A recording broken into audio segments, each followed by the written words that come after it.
औज़ुबिल्लाहि मिनश्शैतानिर्रजीम बिस्मिल्लाहिर्रहमानिर्रहीम।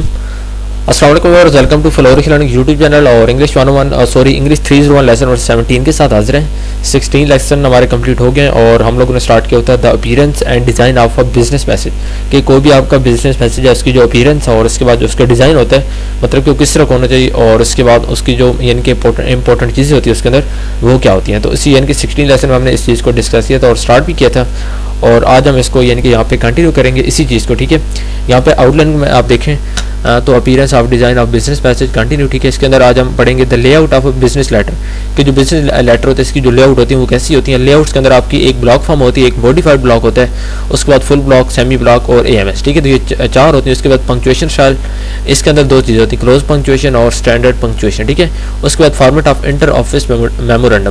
तो इसमें आप देखें the layout of a business letter, इसको डिस्कस करेंगे। इसमें आप देखें कि written message to persons outside the organization are business letter. Business letter क्या होता है कि कोई भी ऐसे लेटर जो एक ऑर्गेनाइजेशन से दूसरी ऑर्गेनाइजेशन, यानी कि एक ऑर्गेनाइजेशन के अंदर नहीं बल्कि उस ऑर्गेनाइजेशन के बाहर किसी को भी सेंड किया जाएगा, वो क्या होगा, बिजनेस लेटर। तो ये पहली लाइन बहुत इंपॉर्टेंट है MCQs के लिए। उसके बाद देखें appearance of the letter conveys non verbal impression that affects the reader attitude. उसके बाद अपीयरेंस ऑफ द लेटर, यानी कि जो लेटर की अपीयरेंस होती है वो एक नॉन वर्बल आपका इंप्रेशन डालती है, मतलब कि लेटर के थ्रू आपको पता है कि आप वहाँ पे बात तो नहीं कर रहे होते, लेकिन जो लेटर की जैसे वो लेटर को देखेगा उसकी जो अपीयरेंस होती है तो उसके अंदर आप यानी कि उसके थ्रू आप एक नॉन वर्बल वहाँ पे इम्पैक्ट डाल रहे होते हैं। ठीक है, जो रीडर्स का एटीट्यूड होता है और ये चीज़ बहुत मैटर करती है, यानी कि जब आपकी अपीयरेंस अच्छी ना हो, ठीक है, यानी कि इफेक्टिव ना हो और आपका यानी कि जिस चीज़ में आप भेज रहे हैं वो चीज़ें आपकी सही ना हो, आपका एड्रेस वहाँ पे गलत लिखे हुए हैं, जो यानी कि वहाँ पे एक तरतीब आपको बताई गई है, ठीक है, उस तरतीब को आपने फॉलो नहीं किया, आपका नाम ऊपर आ रहा है, ठीक है, उसके बाद ऑर्गेनाइजेशन का नाम बिल्कुल एंड पे आपने लिख दिया, डेट्स पहले लिख दिए, इस तरह की जो बेसिक आप लोग गलतियाँ कर देंगे तो फिर जो यानी कि आपके लेटर्स होते हैं बिजनेस लेटर, तो वो फिर जो नॉन वर्बल इम्पैक्ट डालते हैं जो यानी कि रीडर्स के ऊपर, तो वो फिर नेगेटिव इम्पैक्ट डालते हैं। लेकिन अगर आपकी तमाम चीज़ें परफेक्ट हों तो फिर आपका जो नॉन वर्बल इंप्रेशन जाता है आपके रीडर्स के ऊपर वो एक बहुत अच्छे अंदाज में जाता है। उसके बाद देखिए यानी कि जो बिजनेस लेटर होते हैं इनको डिफरेंट स्टाइल्स और लेआउट में अरेंज किया जाता है। ये लाइन भी इंपॉर्टेंट है MCQs के लिए। आपको पता हो कि जो बिजनेस लेटर होते हैं इसकी कोई एक लेआउट नहीं होती, इनको different according to different situation इनके डिफरेंट स्टाइल्स और लेआउट्स को यूज़ किया जाता है। ठीक है, the style is format determined by the certain conventions. उसके बाद देखिए देयर आर 4 स्टाइल्स। ठीक है, तो ये कुछ स्टाइल्स होते हैं किस चीज़ के, यानी कि बिजनेस लेटर के लेआउट्स आप भी इनको कह सकते हैं। इसमें देखिए पहला होता है द ब्लॉक फॉर्म और इसको मॉडिफाइड ब्लॉक फॉर्म भी कहा जाता है। उसके बाद दूसरा होता है फुल ब्लॉक फॉर्म, उसके बाद सेमी ब्लॉक फॉर्म और उसके बाद AMS जिसका यानी कि लॉन्ग टर्म है एडमिनिस्ट्रेटिव मैनेजमेंट सोसाइटी। तो ये चार आपने याद रखने की ये किस चीज़ के बिजनेस लेटर के लेआउट्स हैं या बिजनेस लेटर के जो स्टाइल्स होते हैं या जो फॉर्मेट्स होते हैं। ठीक है, तो ये आपने याद रखने और ये आपके MCQs में भी आपसे पूछ सकते हैं। अब हम इनको वन में देखेंगे। सबसे पहले देखें द ब्लॉक फॉर्म या मॉडिफाइड फॉर्म। इसमें क्या होता है, this form is named so because inside address salutation and paragraphs are blocked not indented in this form. इसके अंदर जो पैराग्राफ्स होते हैं, सैल्यूटेशंस होती हैं, इनको इंडेंट नहीं किया जाता। If plain paper is being used, heading, date, complimentary close and signature are type written at the horizontal center of the page. तो पेज के जो हॉरिजॉन्टल सेंटर होता है वहाँ पे लिखा जाता है। जब आप लोग प्लेन यानी कि पेपर को यूज़ कर रहे हो तो वहाँ पे कम्प्लीमेंट्री क्लोज, उसके बाद हेडिंग, डेट वगैरह ये सारी पेज के जो हॉरिजॉन्टल सेंटर होते हैं वहाँ पे लिखे। एक्चुअली होता क्या है आगे जाके हम डिस्कस करते हैं। उसके बाद देखिए they are place so that they are near the right hand margin. ठीक है, राइट हैंड मार्जिन के करीब इसको प्लेस किया जाता है। Double space between 2 parts are given. तो इसके अंदर जो डबल स्पेस होती है वो दी जाती हैं और सिंगल स्पेस कब दी जाती है, विद इन द पैराग्राफ।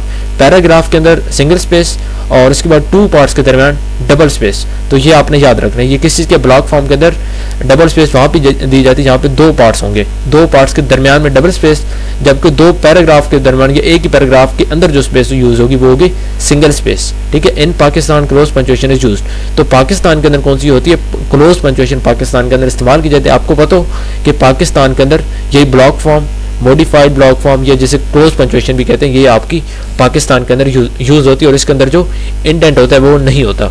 उसके बाद आते हैं फुल ब्लॉक पे।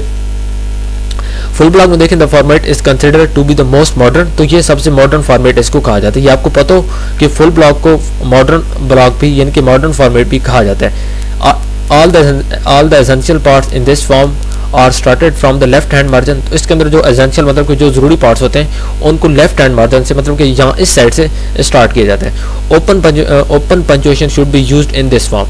तो इसके अंदर जो पंक्चुएशन यूज होती है वो ओपन यानी कि ओपन पंक्चुएशन यूज होती है फुल ब्लॉक के अंदर, जबकि द ब्लॉक फॉर्म और मॉडिफाइड में क्या था उसमें क्लोज पंक्चुएशन थी, और पाकिस्तान के अंदर भी क्लोज पंक्चुएशन होती है, और block form modified block form के अंदर भी क्लोज थी, जबकि फुल ब्लॉक के अंदर ओपन पंक्चुएशन को इस्तेमाल किया जाएगा। तो यहाँ तक बात क्लियर है कि आपके एमसीक्यूज के लिए बहुत इंपॉर्टेंट चीज़ें, ठीक है, आपने इसको अच्छे से पढ़ना। जो आपको बता रहा हूँ, जिस चीज़ पे मैं फोकस कर रहा हूँ उस चीज़ को आपने सुनना है कि इसके अंदर कितनी स्पेस होती है, ये सारी चीज़ आपने याद करनी है फॉर एमसीक्यूज। उसको देखिए नेक्स्ट आ गया सेमी ब्लॉक। सेमी ब्लॉक में देखें this form is much used in Pakistan, ठीक है, इस फॉर्म को बहुत ज़्यादा पाकिस्तान में इस्तेमाल किया जाता है। पाकिस्तान के अंदर एक तो इस्तेमाल होती है क्लोज पंक्चुएशन, ठीक है, आपको ये पता हो। उसके बाद सेकंड चीज़ सेमी ब्लॉक। सेमी ब्लॉक जो लेटर का फॉर्मेट है इसको पाकिस्तान के अंदर बहुत ज़्यादा इस्तेमाल किया जाता है। उसके बाद देखिए heading, date, complimentary close and signature sections begins at horizontal of the page और placed so that they end near the right hand margin. इनको ऐसे यानी कि प्लेस किया जाता है, हेडिंग्स को, डेट्स को, कम्प्लीमेंट्री क्लोज को, सिग्नेचर वगैरह को, यानी कि जो पेज का लेफ्ट साइड होती है उसको यानी कि वहाँ पे इनको ऐसे किया जाता है स्टार्ट, ताकि जो राइट हैंड मार्जिन है वहाँ पे जाके इनका इख्तिताम हो जाए।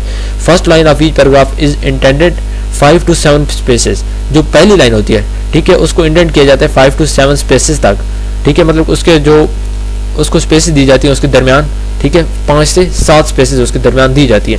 उसको देखें only close form of punctuation is used in this form. इसमें इसके अंदर क्या होता है, इसके अंदर भी close form of punctuation use होती है सेमी ब्लॉक के अंदर। उसके बाद ऊपर वाला था ब्लॉक फॉर्म के अंदर, block form, modified block form और सेमी ब्लॉक। इसके अंदर इसके अंदर क्लोज पंक्चुएशन और फुल ब्लॉक के अंदर ओपन पंक्चुएशन यूज होती है। फुल ब्लॉक में ओपन, जबकि ब्लॉक फॉर्म, मॉडिफाइड ब्लॉक और उसके बाद सेमी ब्लॉक में जो पंक्चुएशन यूज होती है ये क्लोज होती है, ठीक है। उसके बाद this letter style is attractive on the page. तो ये पेज के ऊपर एक अट्रैक्टिव स्टाइल भी, इसको समझ, आपको पता हो कि attractive style on the page कौन सा होता है, सेमी ब्लॉक। उसके बाद एएमएस, एडमिनिस्ट्रेटिव मैनेजमेंट सोसाइटी। इसमें आप देखें इट हैज बीन सिंस 1950, आपको पता हो कि ये 1950 के बाद से यूज हो रहा है। AMS is a simple style, ये सबसे सिंपल स्टाइल होता है। It uses a full block. तो इसके अंदर जो फुल ब्लॉक फॉर्म है उसको ओपन यानी कि यूज किया जाता है, प्लस ओपन पंक्चुएशन। इसके अंदर भी जी आपकी ओपन पंक्चुएशन को इस्तेमाल किया जाता है। तो इसके अंदर देखें it uses full block form and open punctuation. तो इसके अंदर ओपन पंक्चुएशन और उसके साथ जो फुल ब्लॉक की फॉर्म है उसको इस्तेमाल किया जाता है, ठीक है। नो सैल्यूटेशन और कम्प्लीमेंट्री क्लोज इज यूज्ड। तो ये एक बहुत इंपॉर्टेंट पॉइंट है कि एएमएस के अंदर, एडमिनिस्ट्रेटिव मैनेजमेंट सोसाइटी के अंदर जो यानी कि फॉर्मेट है इसके अंदर कम्प्लीमेंट्री क्लोज या सैल्यूटेशन को यूज नहीं किया जाता, ठीक है। उसके बाद ये किस चीज़ को यूज़ करती है, फुल ब्लॉक और ओपन पंक्चुएशन को। ये बहुत इंपॉर्टेंट लाइन है, इसके अंदर से आपके एमसीक्यूज बनेंगे। उसके बाद नेक्स्ट आप आ जाए और उसके अंदर क्या होता है, readers name is used in the first and last sentence. तो आपको पता हो कि जो यानी कि रीडर का नाम है, पढ़ने वाले का नाम, वो पहले और उसके बाद आखिरी सेंटेंस में कहीं पे इस्तेमाल हो रहा है, तो आपको समझ जाने चाहिए कि ये एएमएस यानी कि एडमिनिस्ट्रेटिव मैनेजमेंट सोसाइटी का फॉर्मेट है। उसके बाद देखिए subject and writer's name are typed in capitals. तो इसके अंदर जो सब्जेक्ट होता है और राइटर को जो नेम होता है इसको कैपिटल टाइप किया जाता है, कैपिटली ये लिखा होता है, ठीक है। कैपिटल यानी कि स्मॉल लेटर्स में नहीं बल्कि कैपिटल। तो ये जो चार हमने आज डिस्कस किए हैं, ठीक है, ये डिफरेंट यानी कि लेआउट्स और इसको आप डिज़ाइन कह सकते हैं, लेआउट्स कह सकते हैं, स्टाइल्स कह सकते हैं, और बिजनेस लेटर के फॉर्मेट्स भी आप इनको कह सकते हैं, ठीक है। तो ये बहुत इंपॉर्टेंट है, आपके एमसीक्यूज बहुत ज़्यादा इसमें से बनते हैं, बहुत इंपॉर्टेंट चैप्टर है एमसीक्यूज के हवाले से। इसको आपने अच्छे अंदाज में पढ़ लेना, एक एक लाइन इसकी इंतहाई इंपॉर्टेंट है, मैं बार बार कह रहा हूँ। उसके बाद नेक्स्ट आ जाए तो पंक्चुएशन स्टाइल। आपको पता हो कि 3 पंक्चुएशन स्टाइल्स होते हैं। जो क्लोज पंक्चुएशन होती है इसके अंदर parts of heading, date, inside address, उसके बाद सैल्यूटेशन एंड कम्प्लीमेंट्री क्लोज और पंक्चुएटेड। तो इसके अंदर ये सारी चीज़ों को यानी कि पंक्चुएटेड किया जाता है, जबकि स्टैंडर्ड पंक्चुएशन में नो लाइन ऑफ हेडिंग और inside address is punctuated. No line of heading, no line of heading यानी कि हेडिंग की कोई लाइन इस्तेमाल नहीं की जाती स्टैंडर्ड पंक्चुएशन के अंदर। और उसके बाद after salutation complimentary close a comma is placed. तो सैल्यूटेशन और कम्प्लीमेंट्री क्लोज के बाद हमेशा इसके अंदर कॉमा लगाया जाता है। ओपन पंक्चुएशन में क्या होता है, इट रिक्वायर नो पंक्चुएशन। इसके अंदर कोई पंक्चुएशन नहीं होती, ओपन होती है even after the salutation and complimentary close. हालांकि कम्प्लीमेंट्री क्लोज और उसके बाद सैल्यूटेशन के बाद भी कोई मतलब कि इसके अंदर जो कामाज होते हैं उनको यूज़ नहीं किया जाता, जबकि स्टैंडर्ड पंक्चुएशन में कामाज को यूज़ किया जाता है और कम्प्लीमेंट्री क्लोज के बाद और उसके बाद आफ्टर सैल्यूटेशन। तो ये चीज़ें आपने याद रखनी, कहाँ पे कामा यूज़ होता है। ओपन पंक्चुएशन के अंदर नहीं होता, स्टैंडर्ड के अंदर होता है। उसके बाद जो क्लोज पंक्चुएशन उसके अंदर किन चीज़ों को पंक्चुएट किया जाता है। तो नेक्स्ट आ जाइए, कुछ सैंपल्स आपको दिए गए, ठीक है। ब्लॉक फॉर्म, सबसे पहले मॉडिफाइड ब्लॉक फॉर्म। तो ये आप देखिए ऊपर आपको हेडिंग ऑफ द लेटर, ठीक है, यानी कि नाम, हेड, डेट, तो ये सारी चीज़ें आपकी ब्लॉक फॉर्म के अंदर। इसमें आप देखें तो तमाम चीज़ें लेफ्ट हैंड मार्जिन से स्टार्ट हो रही हैं हॉरिजॉन्टली, यानी कि ठीक है।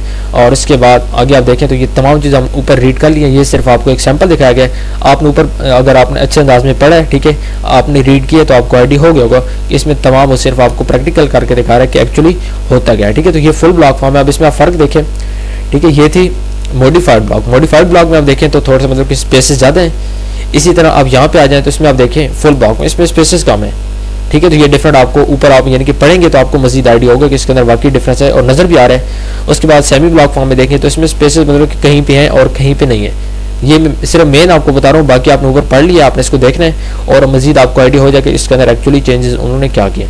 उसके बाद पार्ट्स ऑफ मेमोरेंडम, तो मेमोरेंडम के जो पार्ट्स होते हैं, ठीक है, कौन से होते हैं, तो इसके अंदर आप देखें यानी कि मेमो टू के किसको मेमो लिखा जाता है, उसके बाद फ्रॉम कौन सा बंदा लिखता है, उसके बाद डेट और उसके बाद सब्जेक्ट। ये चार चीज़ें बहुत ज़रूरी होती हैं पार्ट्स ऑफ मेमोरेंडम। ये मेमोरेंडम के पार्ट्स होते हैं। मेमो टू के किसको मेमो लिखा जा रहा है, उसके बाद फ्रॉम कौन लिख रहा है, ठीक है, उसके बाद डेट कौन सी डेट को लिखा जा रहा है और सब्जेक्ट जो आप मेमो लिख रहे हैं उसका जो नाम क्या होता है। मेमो क्या होता है इसको हम आगे जाकर डिस्कस करेंगे, ठीक है। अब इसमें देखें तो ये आपको एक मतलब कि दिखाया गया है कि टू डिस्ट्रीब्यूशन फ्रॉम मतलब कि टू डिपार्टमेंट की तरफ लिखा गया, कौन से डिपार्टमेंट ने कौन से डिपार्टमेंट को लिखा गया, कौन से डिपार्टमेंट ने लिखा है। फ्रॉम में आ गए, फ्लोर में आ गया, कौन से फ्लोर से लिखा गया, कौन से फ्लोर में इसने जाना है।